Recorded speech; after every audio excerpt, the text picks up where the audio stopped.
Salut tout le monde, alors voici une petite vidéo pour vous présenter la manière dont je procède pour fabriquer un bracelet, en particulier un bracelet en cordelette tressée, au milieu duquel on peut insérer un bijou ou une perle, à partir du moment où il a un anneau de chaque côté ou un trou de chaque côté. Je pense qu'il existe déjà un certain nombre de vidéos comme celle-ci, j'invente pas grand chose, mais je fais cette vidéo pour deux raisons. La première, c'est que je n'ai pas trouvé de tutoriel qui répondait aux besoins que j'avais particulièrement. C'est-à-dire que j'ai trouvé un certain nombre de tutoriels, bien faits, très sympas d'ailleurs, pour réaliser des petits nœuds coulissants, pour faire des bracelets ajustables, ou des petits tressages avec quelques 3 brins, disons, des choses comme ça, donc c'est très mignon, mais le problème c'est que c'est tout petit, tout fin, parfaitement adapté aux petits poignets d'une jeune fille, mais pas franchement viril, quoi, pas franchement masculin comme résultat. Donc comme c'est un bijou pour moi que je fais là, je voulais quand même un bracelet qui soit assez large, assez épais, qui fasse masculin. Donc j'ai cherché un certain temps sur YouTube la manière de tresser de faire des tressages 4 brins par exemple, avec des systèmes de nœuds coulissants ou des choses dans le genre, et j'ai pas trouvé. Donc j'ai tâtonné un bon petit moment, et finalement, comme j'ai réussi à faire quelque chose de pas trop mal, je me suis dit que j'allais le partager et que ça allait rendre sans doute service à un petit peu de monde. La seconde raison pour laquelle j'ai décidé de faire cette vidéo aussi, c'est parce que suite à mes balades sur YouTube, je suis tombé sur la chaîne YouTube de HTCS Research, qui propose des tutoriels pour réaliser des bracelets en paracorde. Donc des bracelets de baroudeurs, campeurs, randonneurs, en fait, qui permettent de transporter sur soi facilement plusieurs mètres de corde sans être embarrassé, en fait, sans avoir à l'enrouler dans un coin. C'est sous forme de bracelet, le tressage est facile à défaire en fait. On peut récupérer une seule super longue corde en défaisant le bracelet et c'est très pratique. J'ai choisi ce tressage là parce qu'il permet d'obtenir un résultat assez large, assez épais, donc en concordance avec le look masculin que je recherchais, et parce qu'il utilisait 4 brins comme je voulais. Donc je me suis mis à suivre les tutoriels proposés par HTCS Research. Tutoriel très bien fait d'ailleurs, merci beaucoup, c'est cool. J'ai découvert ça grâce à vous, donc parfait. Seulement voilà, les paracordes utilisés pour faire les bracelets habituellement sont des cordes qui font 5,5 mm de diamètre à peu près, là c'est quand même des sacrés morceaux. Et je pense que la méthode expliquée dans le tutoriel n'est pas adaptée en fait aux petites ficelles de 1 mm là que j'utilise, parce que en suivant la méthode en fait j'ai vraiment lutté comme un malade pour essayer d'avoir un résultat pour au final obtenir un résultat assez médiocre. Donc c'est pas très convaincant, mais au fil d'expérimentation et d'observation en fait j'ai trouvé une méthode différente pour tresser ce bracelet qui me paraît beaucoup plus adapté aux petits fils et qui me paraît même d'ailleurs je pense pas mal plus simple de manière générale. Donc suite à un petit échange dans les commentaires de HTCS Research là, ils m'ont dit en gros vas-y quoi, fais-nous une vidéo, montre-nous ta méthode, ça nous intéresse quoi. Donc c'est ce que je vais faire. Donc dans cette vidéo je vais vous montrer ma petite méthode perso pour réaliser le tressage Cobra, c'est son petit nom. Enfin, méthode perso, c'est un grand mot, je suis à peu près certain qu'il y a pas mal de monde qui fait comme moi. Mais comme j'applique aussi ce tressage à un contexte un petit peu différent que d'habitude, c'est-à-dire pour un bijou, et non un bracelet de kit de survie, mais vraiment un bijou inséré en plein milieu, donc le but c'est pas de récupérer la corde, c'est vraiment de faire un bracelet qui restera un bracelet. Donc le contexte est un petit peu différent, la méthode est un petit peu différente, donc même si j'invente pas grand chose et même s'il y a sans doute d'autres personnes à procéder de la même manière que moi, je me suis dit que ça pourrait intéresser du monde et que ça valait le coup de le partager quand même. Alors dans les minutes qui vont suivre, je vais vous présenter comment faire l'autre moitié du bracelet. N'ayant pas de bracelet déjà fini à vous présenter, j'en ai déjà fait du coup la moitié du travail dans celui-ci. Donc là, vous pouvez voir à l'extrémité une petite boucle. Le principe est tout simple, c'est que dans l'autre sens vous aurez également une tresse paracorde qui va partir du bracelet, et puis il y aura ce petit bouton au bout. Donc c'est vraiment le petit système tout bête où on insère un bouton tout en longueur dans une boucle assez petite. Donc une fois qu'on a inséré le bouton dedans, ça tire et ça bloque. Donc le bracelet, là, disons le demi-bracelet que je vais faire de l'autre côté du bijou que j'ai fabriqué là, sera strictement identique à celui-ci, à la seule différence près que dans la boucle à l'extrémité, là il y aura le petit bouton qui sera inséré. Donc c'est la seule et unique différence, et cette moitié-là est déjà faite finalement pour vous montrer à quoi ressemblera le résultat final. Les deux brins qui dépassent là, c'est tout simplement parce que je n'ai pas coupé la ficelle au ras du nœud. Le nœud n'est pas encore sécurisé. Là, normalement, il faut, si c'est du nylon, il faut le faire chauffer, il faut le faire fondre un petit peu pour bloquer le nœud. Dans mon cas, c'est pas du nylon, donc je mets une petite goutte de colle pour le bloquer habituellement, donc là, je l'ai pas encore fait. Et c'est juste pour ça que j'ai laissé la ficelle longue pour, au cas où le nœud se défait, là, que je puisse le refaire avec quand même une prise en main correcte, quoi. Donc bien sûr, à la fin, là, ce sera coupé à ras du nœud, là, les deux ficelles là n'existeront plus, elles disparaîtront totalement. Pour faire l'autre moitié, je vais donc utiliser la même ficelle, évidemment, que celle que j'ai utilisée du premier côté. C'est une ficelle qui fait à peu près 1 mm de diamètre. Je sais pas en quoi elle est faite, c'est pas du nylon, comme je disais. Quand j'ai essayé de la chauffer justement pour fermer un nœud, elle s'est juste consumée. En fait, elle n'a pas du tout fondu. Elle s'est consumée exactement comme une cigarette, avec un petit point incandescent rouge qui avançait tranquillement le long du fil, et puis la cendre qui tombait. C'était assez rigolo à observer. Donc d'où l'utilisation de la colle, là, dans mon cas, pour sécuriser le nœud.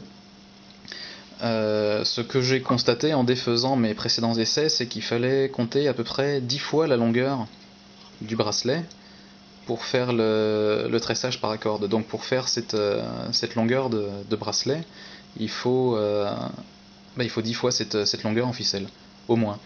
Idéalement, il vaut mieux en couper 12 fois, histoire d'avoir quand même un petit peu de marge pour faire les nœuds confortablement quand on est rendu tout au bout, parce que s'il nous reste 3 cm de fil, c'est pas évident de faire un nœud solide, quoi. Comme je disais tout à l'heure, l'autre moitié du bracelet va être strictement identique à la première, à la seule différence près qu'il y aura le petit bouton qui sera inséré dans la boucle au bout. Donc c'est ce que j'ai fait, j'ai inséré le bouton finalement sur mon fil. Donc j'ai pas fait de nœud, j'ai rien fait, je me suis juste assuré que le fil soit de la même longueur des deux côtés du bouton. Et l'une des particularités intéressantes du tressage Cobra, d'ailleurs, je crois que je dis tressage par corde depuis un moment, c'est pas correct, c'est le nom du tressage en tant que tel, c'est le tressage Cobra. Il y en a un autre d'ailleurs aussi qui s'appelle King Cobra avec une genre de double épaisseur de tressage dessus, là. Donc là où je voulais en venir, c'est que oui, voilà, l'une de ses particularités, c'est qu'il utilise deux brins comme structure centrale du tissage, deux brins auxquels on ne touchera pas finalement, deux brins qui vont fixer la longueur globale du bracelet, autour desquels on va faire les nœuds, le tressage en tant que tel. Mais ces deux brins, on n'y touchera plus jamais une fois qu'on aura fixé la longueur. Donc c'est un avantage dans le cas de ce bracelet, parce que là, ce que je vais faire du coup, c'est que je vais insérer les deux fils dans l'autre boucle de mon bijou. Je vais le passer autour de mon poignet, et je vais ajuster la longueur comme il faut, histoire de savoir exactement quelle longueur je dois mettre. Et à partir de là, j'aurai juste à faire un petit nœud pour qu'il ne bouge plus, et puis à commencer mon tressage. Et à tresser jusqu'au bout, jusqu'à mon petit bouton. Et comme ça, la longueur sera parfaite du premier coup. Donc là, je vais faire l'ajustement autour de mon poignet, donc j'ai reculé un peu la caméra, histoire de mieux voir, là. J'insère les deux fils, les deux bouts là, dans l'autre anneau de mon bracelet. Je passe mon bracelet autour de mon poignet. Hop, voilà, je m'aide de ma cheville là pour m'appuyer. Je passe le petit bouton dans la boucle, comme si je fermais le bracelet comme sur le produit fini finalement. Hop, c'est pas évident, il me faudrait une troisième main pour faire ça presque. Hop, voilà. Et je tire là, de l'autre côté pour ajuster le bracelet. Donc c'est à cet instant-là en fait qu'on détermine la longueur finale, donc faut pas se planter. Vaut mieux mettre un petit millimètre de trop qu'un millimètre de moins, pour la simple et bonne raison qu'avec la chaleur on peut avoir le poignet qui gonfle. C'est exactement le même phénomène qui se passe avec les bracelets de montre par exemple, qui nous serrent plus quand il fait chaud. Donc vaut mieux laisser un petit jeu quand même, histoire pour que ce soit confortable, pour que ça ne serre pas le poignet et puis pour que ça ne devienne pas dérangeant quand il fait chaud. Donc voilà. Là j'ai fixé la longueur qui me correspondait bien, là, comme ça, c'est un petit peu lâche mais pas trop. Donc là, j'ai la longueur exacte au long de laquelle je devrais tresser, là. Donc j'ai juste à enlever le petit bouton maintenant, en m'assurant que ça ne bouge pas ici, histoire de conserver la bonne longueur, et je pourrais fixer ici avec deux petits nœuds, deux petites boucles ici, la longueur, à cette extrémité-là, et puis commencer à tresser tout de suite après. Alors grâce à la magie du montage, j'ai déjà fait un nœud sur les deux, et surtout aussi parce que c'est pas évident de surveiller la caméra, ce qu'on fait, et le nœud, donc j'en ai déjà fait un pour me faciliter la vie. C'est un nœud tout simple. Ça par contre c'est pas en rapport avec le tressage Cobra ou les bracelets paracorde. C'est un petit nœud que j'ai décidé personnellement de rajouter sur mon bracelet pour plusieurs raisons.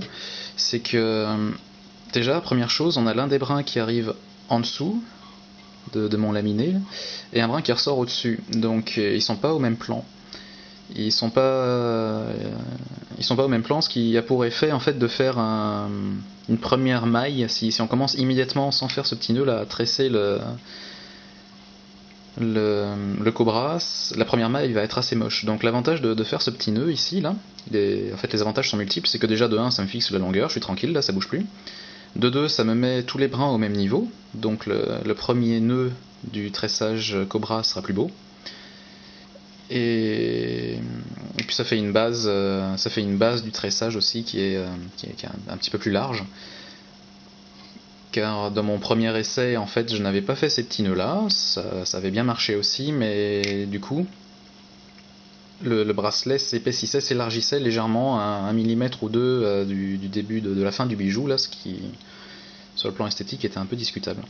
Donc voilà, donc le petit nœud, bah, c'est vraiment le nœud de base, tout con, je fais juste une boucle, je passe par en dessous. Je fais vraiment un petit nœud autour de mon bijou finalement, hein. C'est rien de plus que ça. Donc je passe en dessous là, hop, et je repasse dans la boucle. Et voilà, je fais le petit nœud comme ça, en m'assurant que les deux brins fassent la même longueur. Bon, s'ils font pas la même longueur, c'est pas grave, au pire ça rallongera un tout petit peu cette segment du bracelet. Et voilà, et je serre bien. Là on peut bien serrer, hop, comme ça, voilà, ça bouge plus. J'ai mes 4 brins au même niveau. Ça me fait une petite surépaisseur aussi qui permet de faire partir les 4 brins en fait non seulement sur le même plan mais aussi à la même hauteur.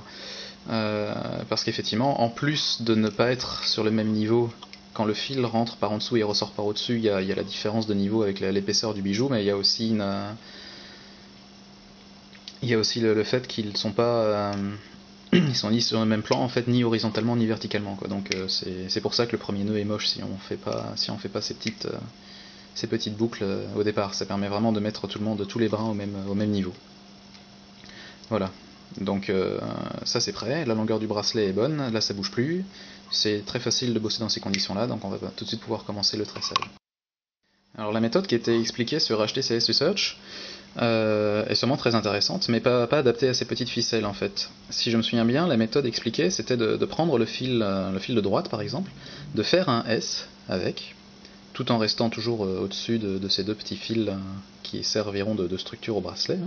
Donc je fais un S, donc je fais ma première boucle, je tiens avec le pouce, je fais ma deuxième boucle, hop, je tiens toujours avec le pouce, je prends le fil gauche, et je passe le fil gauche dans la boucle gauche, par au-dessus, et le fil de droite, toujours le fil de gauche, pardon, je le passe par en dessous, à droite, je le fais ressortir par la boucle de droite. Donc ça marche, incontestablement, seulement il y a un gros problème, et vous pouvez le voir sur la vidéo, c'est qu'avec mes tout petits fils, je cache absolument tout. Je vois absolument pas ce que je fais, en fait, en tenant mon S là entre le pouce et l'index, là je vois rien de ce que je fais, donc c'est pas très pratique. Ce dont je me suis rendu compte en faisant le tressage Cobra, c'est qu'en fait, en fait, pendant tout le tutoriel, on va faire le même nœud, tout le temps, que ce soit ici pour attacher la bonne longueur et faire une bonne base de départ, là, que ce soit pendant tout le tressage du Cobra, ou que ce soit à la fin pour sécuriser la fin du tressage, c'est le même nœud tout le temps, c'est une bête boucle. C'est un nœud de vache, je crois, c'est comme ça qu'il s'appelle. Donc la méthode que j'ai développée, enfin la méthode que j'ai trouvée pour le faire, je pense pas que ce soit moi qui l'ai développée, mais en tout cas je l'ai trouvée. Je prends mon fil gauche, je le passe, enfin gauche ou droite peu importe, mais en tout cas il faut juste alterner une fois sur l'autre, donc on commence avec celui qu'on veut, mais je vais commencer avec le fil de gauche. Je passe en dessous les deux fils de la structure, et au-dessus mon fil de droite. Voilà. Donc là, vous voyez, il est en dessous de ma structure, là, et puis il est au-dessus de mon fil de droite. Ensuite, je prends mon fil de droite, hop, et je le passe dans la boucle là, dans la boucle que j'ai faite avec mon fil de gauche. Et c'est tout, c'est fait. Hop, je tire sur les deux, je serre un coup, et voilà, j'ai la première maille de mon tressage Cobra.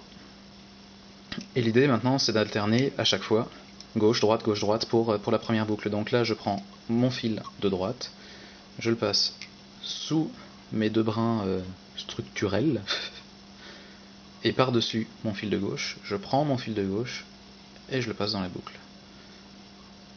Et voilà, il n'y a plus qu'à répéter ce geste là. Donc je trouve que c'est plus simple à expliquer, c'est un peu plus simple à montrer aussi. Ensuite on tire sur les deux fils des deux côtés. Hop, voilà. Et voilà, j'ai la deuxième maille de mon tressage Cobra. Et c'est assez rapide. Et on peut faire des boucles minuscules, on n'est pas obligé de faire une grosse boucle là. Au début c'est peut-être un peu plus simple, mais une fois qu'on a chopé un minimum le coup de main, ça va extrêmement vite quoi. Hop, voilà, première boucle. Je passe dans la première boucle avec mon autre fil. Et c'est fait. Voilà, simple. Hop, troisième maille. Et ainsi de suite, il suffit de continuer comme ça. Donc voilà, je trouvais ça un peu plus simple, un peu plus efficace. Maintenant chacun ses goûts, hein, je veux dire, on a tous une logique un peu différente, on a tous des manières un peu différentes de voir les choses, donc il y a sûrement des gens qui préféreront le tutoriel HTCS Research et d'autres qui préféreront le mien. Là. De toute façon c'est le but, hein, c'est de proposer différentes méthodes. J'en fais encore un pour le principe, hop, je passe en dessous, au-dessus, je prends l'autre fil, hop, et je passe dans la boucle là. Et la raison pour laquelle je disais qu'on fait tout le temps le même nœud, c'est que si on regarde finalement ce que je fais avec mes deux brins là, bah c'est ni plus ni moins qu'un petit nœud de vache dessus-dessous comme d'habitude, mais dans lequel est intercalé les deux brins de structure là. Donc je serre, je fais juste un nœud, hop, voilà. Vraiment, c'est exactement le même nœud que celui qui est utilisé partout. Partout.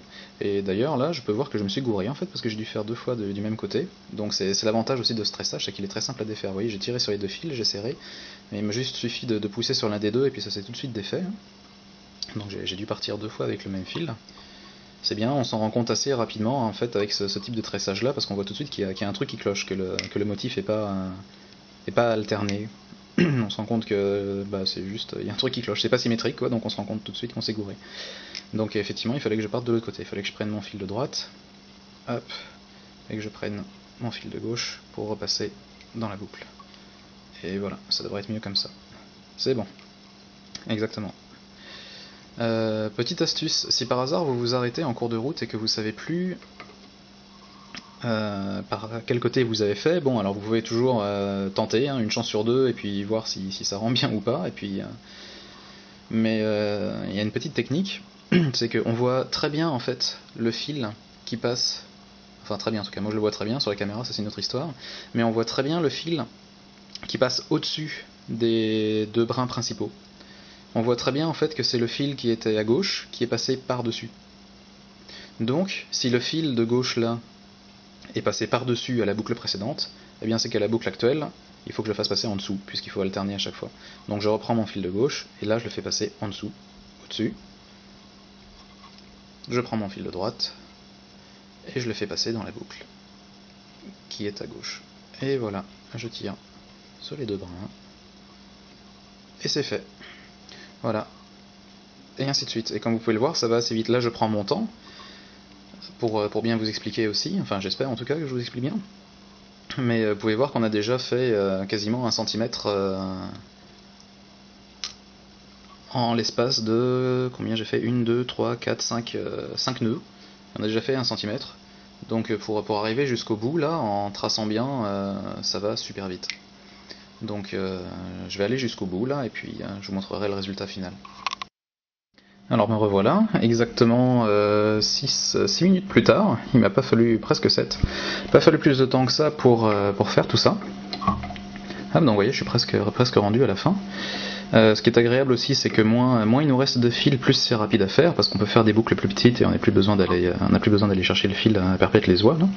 Donc juste pour la démo, là je vais vous montrer les quelques derniers tours. D'ailleurs j'ai oublié en fait où est-ce que j'avais fini. Donc la dernière fois c'était le fil de droite qui passait au-dessus, donc là je reprends avec le fil de droite en le faisant passer en dessous. Hop, donc voilà, petite boucle, et je passe dedans. Voilà. Hop, bien tiré à chaque fois, et puis tirer avec une pression égale à chaque boucle, là, sinon ça fait un bracelet tout tordu. Hop, donc vous voyez, je fais vraiment des toutes petites boucles, là, je passe, c'est un geste super rapide. Je passe en dessous, je passe au-dessus, hop, et voilà, j'ai ma boucle. Je prends mon autre fil, et hop, je le passe dedans, et c'est réglé. Puis à chaque fois ça fait 1 millimètre de plus qui est couvert, quoi. Juste petit truc auquel il faut faire gaffe, c'est qu'il faut bien faire attention quand on prend le premier fil, de bien le passer en dessous, les deux fils principaux, là, les deux fils de la structure du bracelet, et au-dessus, là j'ai pris le fil de droite, donc en dessous la structure et au-dessus du fil de gauche, et le fil de gauche doit rester, lui en fait il fait l'inverse, il va au-dessus de la structure et il passe en dessous le fil de droite.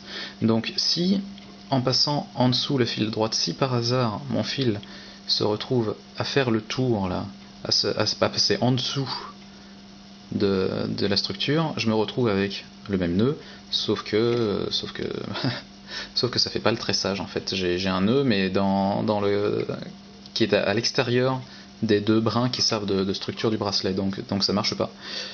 Il faut bien faire attention quand on fait le petit tressage là. Hop, à bien passer en dessous, fil de droite, en dessous les deux brins principaux, et au-dessus le fil de gauche, et fil de gauche au-dessus des deux brins principaux, et en dessous le fil de droite. Ni plus ni moins que ça. Rien n'empêche, si on a une préférence, par exemple, de partir toujours du même fil, également, pour faire le tressage. On peut partir systématiquement avec celui de droite, disons. Donc je prends celui de droite, hop, je passe au-dessus. Là il faut que je passe au-dessus parce que avec le dernier nœud j'étais passé, le fil de gauche est passé en dessous, donc là je passe au-dessus, en dessous, hop là, donc là bon, il n'y a plus beaucoup de longueur donc c'est pas évident, mais en tout cas au-dessus de la structure et en dessous de mon fil de gauche. Mon fil de gauche passe en dessous et dans la boucle, et voilà, et je repars de nouveau encore une fois du fil de droite, et là je le passe. Je pars à chaque fois du fil de droite, mais ce coup-ci au lieu de commencer en faisant au-dessus puis en dessous, là je vais faire en dessous puis au-dessus. Donc rien n'empêche soit de suivre toujours le même chemin, en dessous, au-dessus, en dessous, au-dessus, en alternant, en commençant à gauche, en commençant à droite, en commençant à gauche, en commençant à droite, ou de commencer tout le temps à droite ou tout le temps à gauche, et de faire une fois en dessous au-dessus, et la fois suivante au-dessus en dessous. C'est complètement symétrique en fait, hein, donc là c'est libre à nous, hein, si on n'est pas doué avec ses autres mains ou n'importe quoi, enfin son autre main, et qu'on veut toujours partir du même côté, ou qu'on est tout simplement plus confortable comme ça, c'est aussi tout à fait faisable. Ça fait partie des nombreux avantages du tressage Cobra. Donc là je suis quasiment rendu au bout. Il faut que je laisse quand même un petit peu de jeu à mon bouton, donc je pense que je vais m'arrêter là. Donc pour sécuriser le tressage, donc vous voyez un peu à quoi ressemble mon bracelet maintenant. Hop, donc j'ai une boucle d'un côté, tressage, ma pièce métallique qui est bien attachée solidement là, avec deux nœuds et deux bonnes boucles de chaque côté, là. Retressage, et mon petit bouton. Donc là je retourne mon bracelet pour faire un nœud côté intérieur pour qu'il se voit moins, et encore une fois, hop là, voilà, je vais faire exactement le même nœud que d'habitude, le bête nœud. Je prends mes deux fils, hop, je passe dans la boucle, je ressors, et hop, voilà, tout simplement, ni plus ni moins. Et c'est exactement le même nœud que j'ai utilisé au départ pour attacher mes fils pour qu'ils bougent pas, c'est exactement le même nœud qui est utilisé pour faire chacun des tressages du Cobra, c'est le même nœud partout, tout le temps. Donc là, hop, pour bien sécuriser à la fin, j'en fais un double. Et je le fais 2 fois dans la direction opposée. La seconde fois, je le fais dans l'autre sens en fait que le premier. Je sais pas si c'est absolument nécessaire, mais j'ai l'impression que ça fait un nœud un peu moins gros.